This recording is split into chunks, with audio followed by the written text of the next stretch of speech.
Bíblia de Jerusalém,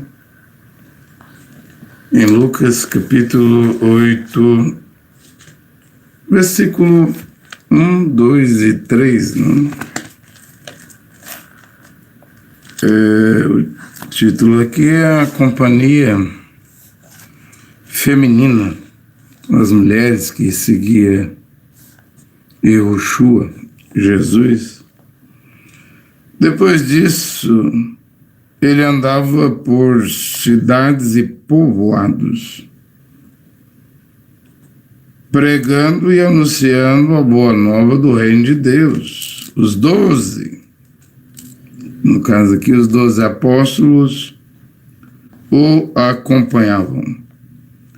Assim como algumas mulheres que haviam sido curadas de espíritos malignos e doenças. Elas estavam também na companhia, acompanhando Yehoshua, Jesus. Devido o quê? Devido à gratidão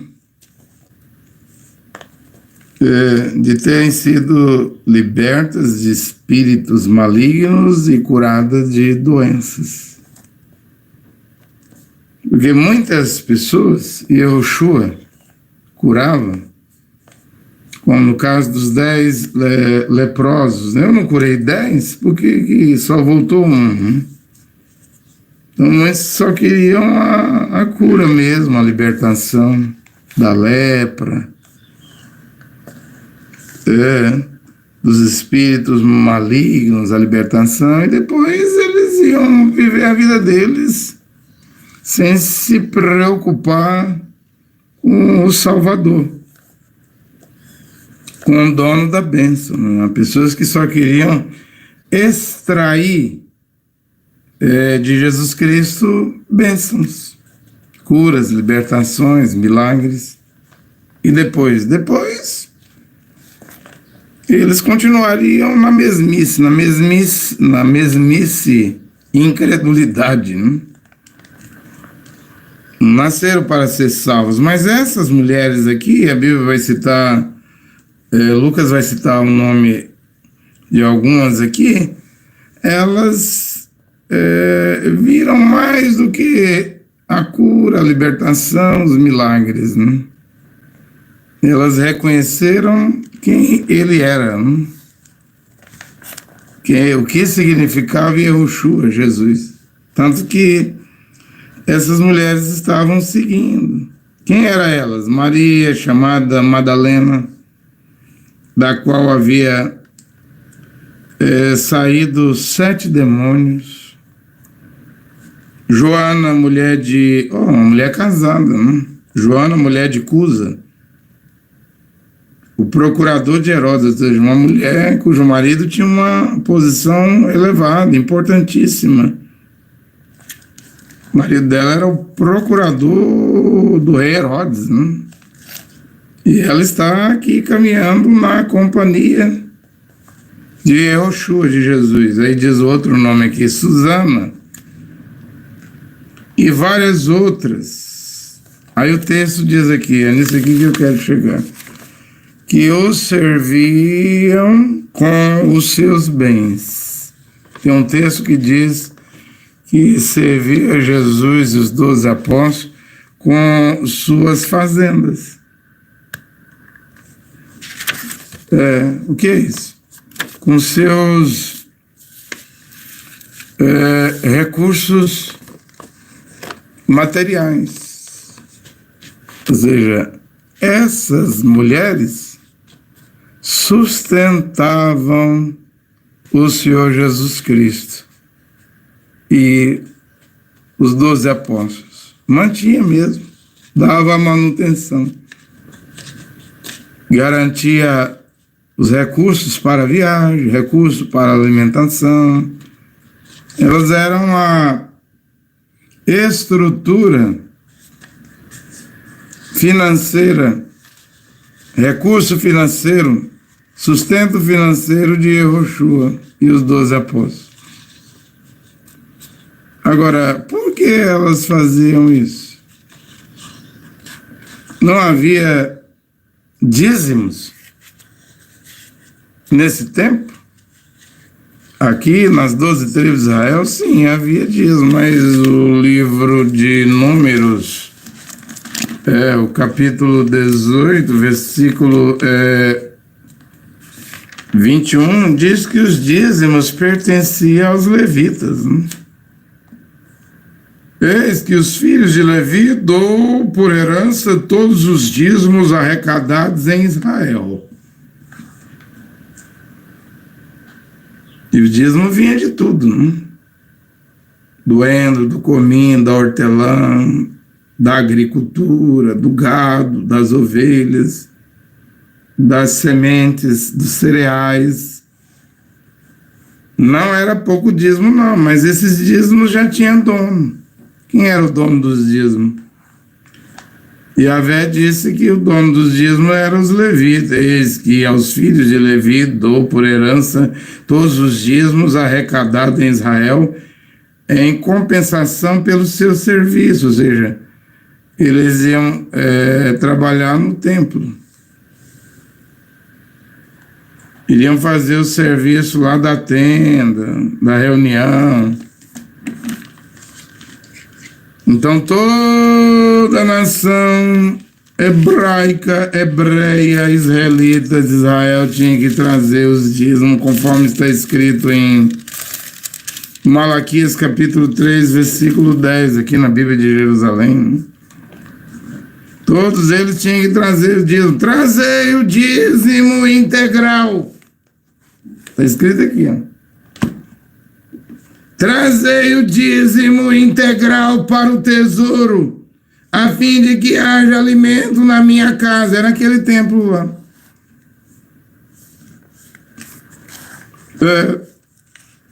O de Salomão, ele fez em 7 anos, aí os levitas trabalhavam nesse templo, né? Para toda a nação de Israel. Tinha uns que era responsável pela tenda da reunião, outros de colocar lá o óleo, o azeite no menorá, na lamparina de 7 canudos, outro lá tinha um incenso, não lembra de Zacarias? Ele era sacerdote, o pai de João Batista. O anjo encontrou ele no templo. Lá, o que Herodes fez, porque esse que Salomão fez de 7 anos, Nabucodonosor destruiu. Depois Zorobabel, Esdras, Neemias veio restaurando ele. Mas Pompeu, antes de Pompeu, Antíoco Epifânio, no tempo dos Macabeus, fez aquela profanação lá. Colocou a estátua de Zeu, obrigou os judeus a sacrificar porcos. Depois Pompeu veio e destruiu definitivamente. E aí Herodes o Grande reconstruiu, demorou 46 anos para reconstruir. É nesse tempo que Zacarias estava fazendo seu serviço sacerdotal e o anjo Gabriel encontrou com ele. E era lá que os israelitas levavam o dízimo. Deus pediu para entregar o dízimo integral. Na minha Bíblia está escrito dízimo integral. A pergunta é, e Yehoshua, da tribo de Judá? E aí eu vou estender também para Paulo. Da tribo de Benjamim, de acordo aqui com Levítico 18, 21, todos os dízimos pertenciam aos levitas. Como que Yehoshua, Jesus e Paulo, um da tribo de Judá e outro de Benjamim, iria receber dízimo? Não pode, não podia. E como que o ministério de Yehoshua, dos 12 apóstolos, e também o ministério de Paulo para as nações vai sobreviver, vai ser sustentado? Com que recurso? Ora, o mesmo que essas mulheres fizeram aqui em Lucas capítulo 8, versículo 3, ou seja, dispondo suas fazendas, seus bens, seus patrimônios. Essa mesma coisa também se repetiu aí em Atos, capítulo 4. Em Atos capítulo 4, lá também os irmãos davam 4,35, eu vou ler aqui. Como essas mulheres aqui estavam fazendo com Yehoshua, em Atos 4:35, vão fazer também com os 12 apóstolos. E depois vai fazer com Paulo também. Porque muitos serviam no ministério de Paulo com os seus bens. Deixa eu ler aqui Atos 4:35, porque já ficou claro aqui que os dízimos era para aquele templo lá, grande, né? Onde uma tribo inteira, das 12 tribos, uma tribo inteira tinha a atribuição, a função de fazer o serviço funcionar. Então era só para os levitas, coisa que Paulo escreveu lá em Hebreus 7, versículo 5, que os levitas podiam instituir o dízimo e viver do dízimo, receber dízimo. Mas Paulo não pode fazer isso. Em nenhuma carta de Paulo, exceto aos hebreus, mas aí aos hebreus em direção a Israel, israelitas. E os judeus, os israelitas, os hebreus, os levitas, né, uma das 12 tribos, podia estabelecer e viver dos dízimos. Mas fora da carta aos hebreus, não é para as nações, é para os hebreus. Das cartas de Romano a Filemão, são 13 cartas de Paulo, a palavra dízimo não aparece. Nem em Romanos, nem em Corinto, nem em Éfeso, nem em Tessalônica, nem em Colossenses, nem em Filipenses, nem nas cartas pastorais a Timóteo, a Tito. Não aparece. E como que Paulo iria instituir o dízimo para as nações, se está explícito, está claro aqui, eu li em Números 18:21, que pertence só aos levitas. Eu acredito que Yehoshua pagava dízimo. Eu acredito, mas ele não podia receber dízimo, porque ele era da tribo de Judá. Ele era hebreu, nascido em Belém, criado em Nazaré. Ele cumpria os 603 mandamentos da lei. Mas para o seu ministério foram as mulheres que sustentaram com os recursos, fazendas, né? Bens patrimoniais. Eu leio Atos capítulo 4, versículo 35, né? Que diz também que não havia entre eles, aí a igreja de Jerusalém que começou com menos de 120, Atos 1, Atos 2 subiu para 3.000, e chega uma hora aqui que vai para 5.000 pessoas, uma comunidade, né? E diz a escritura aqui, no versículo 34, não havia entre eles necessidade alguma.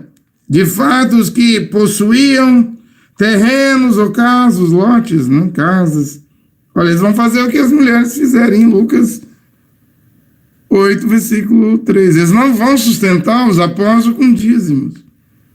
Mesmo estando dentro de Jerusalém, nós vemos aqui em Atos capítulo 3, versículo 1, que Pedro e João subia ao templo para orar na hora. Ele não tinha ouro e não tinha prata para dar aquele cura aquele coxo. Mas eu também acredito que eles não iam só orar, eles cumpriam a lei, como vemos que Paulo não circuncida, mas já com Pedro, Tiago, João, as 3 colunas da igreja de Jerusalém, os judeus lá, cristãos, se circuncidavam.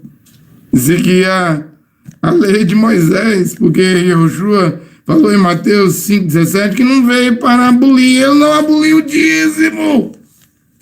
Você leia Mateus 23, Yehoshua, Jesus mandou pagar dízimo.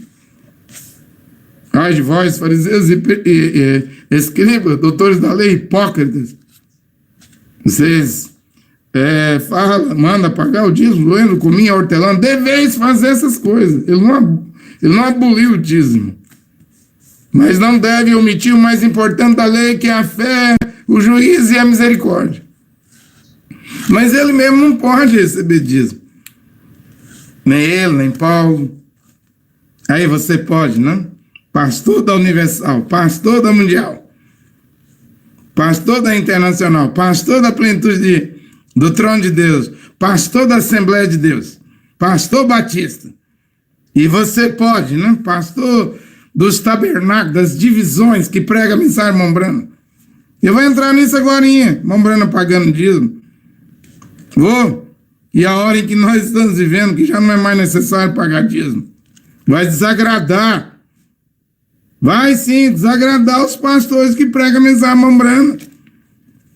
Mas deixa eu continuar aqui na leitura. Atos 4:34, não havia entre eles necessidade alguma. De fato, os que possuíam terrenos, propriedades, bens, né? Como aquelas mulheres lá, Susana, Joana, né? Maria Madalena, vendendo-os, trazia os valores das vendas e os dispunha aos pés dos apóstolos. Onde era colocado esses valores aí? Desses terrenos, lotes e casas, era colocado aos pés dos apóstolos. E o que é que os 12 apóstolos colocaram Matias lá, mas nós já sabemos que o 12º é Paulo.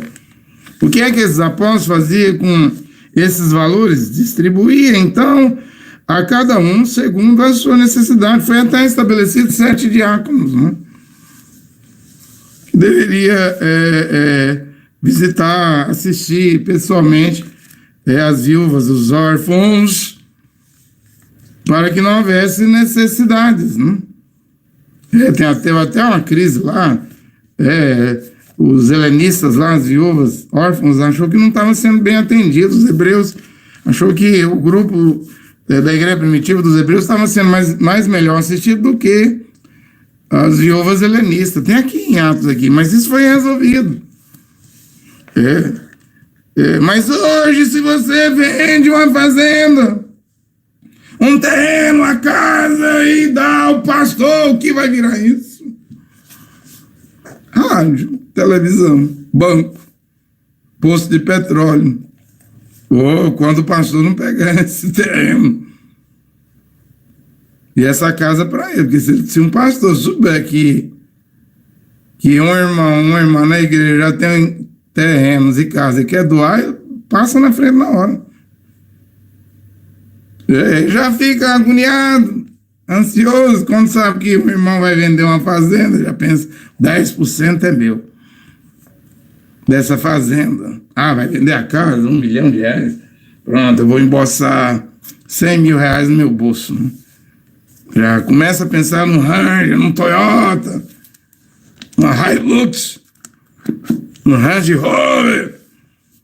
Gente, não temos mandamento aqui no Novo Testamento para pagar dízimo. Não aparece a palavra dízimo em nenhuma carta aos gentios. Aos hebreus tudo bem, mas Paulo está se dirigindo aos hebreus, aos gentios, nem a palavra dízimo aparece. Não há obrigação de pagar dízimo. E eu tenho aqui uma pastinha, né, que já está pronta aqui, como que Paulo lidava com o dinheiro, os irmãos, né, com recursos, né, ofertas, distribuições de bens. Eu já preguei sobre isso. Contribuição, eu falei até sobre empréstimo, né? E Jesus mandou você emprestar a quem lhe pedir, né?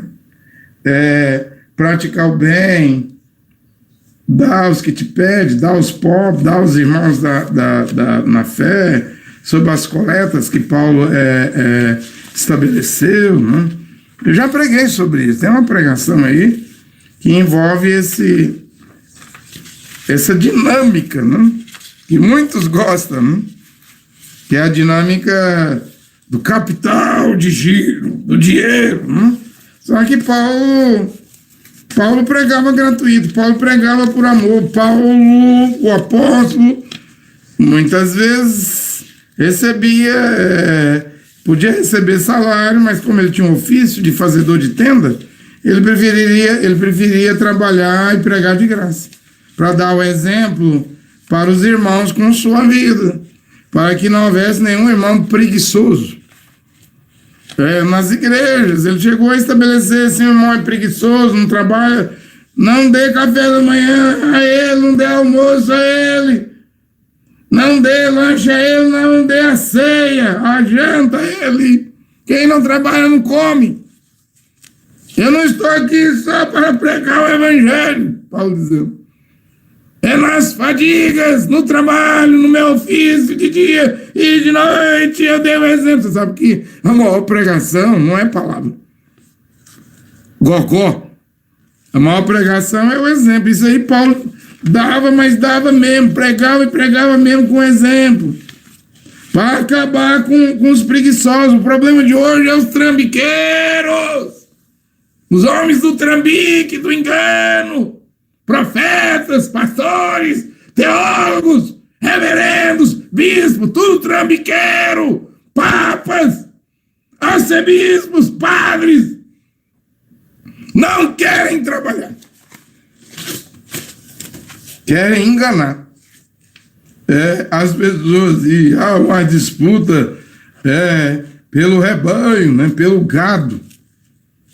Quando um sabe que fulano ali converteu a Jesus das igrejas, não é o Yehoshua. Yehoshua mesmo, Apocalipse 3:20, o verdadeiro está fora das igrejas. Então eles são capazes de tudo para ganhar um membro da outra igreja cujo dízimo é grande.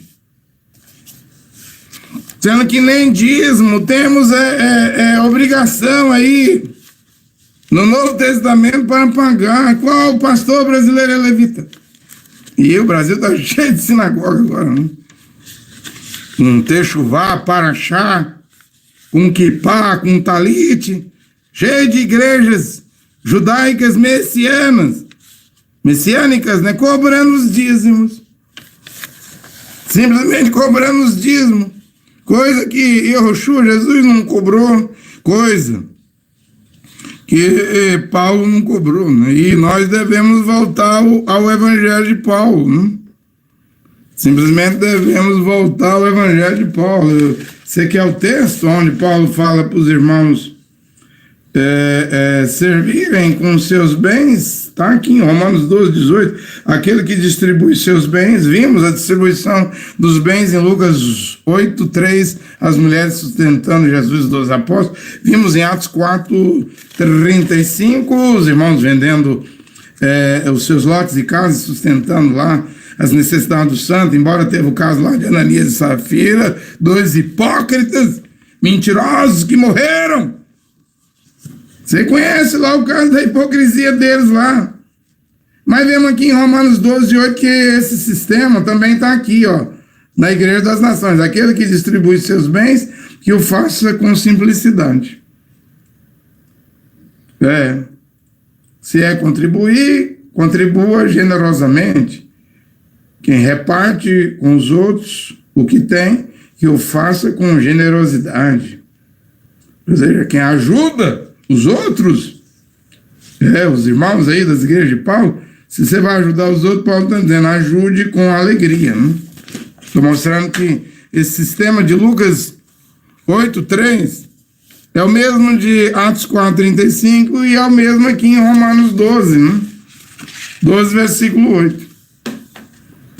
Então eu vou virar pregador para fazer os irmãos vender seus lotes, suas casas, seus apartamentos, suas fazendas. Deus conhece seu coração. Se você vai tentar pregar o evangelho por causa disso aí, eu não posso receber disso, mas eu aceito o terreno. Você aceita o terreno? Eu aceito apartamento, eu aceito fazenda, eu aceito sítio, eu aceito chácara. Você aceita isso? Não vê que Paulo estava dizendo que quem ia repartir isso é para os que têm necessidade? E como que um pastor hoje tem necessidade disso de igreja? Já tem sua casona, seu carrão, sua mansão, seu fazendão. Mas quem está rico quer ficar mais rico. E seguiu o exemplo de Yehoshua, de Paulo, dos apóstolos. Que tal? Ele disse, raposas têm cor, viu? Cavernas, Herodes, sua raposa. Pássaros têm ninhos, mas eu não tenho lugar de reclinar a minha cabeça. E Paulo, que vai morrer com uma machadada no pescoço no ano 66, quantos anos ele ficou na prisão? Nem uma capa para o inverno ele tinha. Ele disse, como Jó disse, nu eu vim à terra, nu vou voltar. Paulo disse, eu nada trouxe, nós não trouxemos nada para o mundo. Não levaremos nada desta terra, mas Paulo falou que vamos levar algo abstrato, imaterial, invisível, mas é algo que é a fé. Guardei a fé. Guarda a fé. Guarda o bom depósito, meu filho Timóteo. E será que o povo hoje tem fé na palavra? Quem mandou vocês pagar dízimo? Quem é que está mandando vocês pagar dízimos? Hein? Não é Yoshua. As nações, quem estabeleceu o evangelho, a palavra de Deus, a sã doutrina foi Paulo. Não aparece a palavra dízimo em nenhuma carta das 13 cartas às nações. E de onde vem essa doutrina?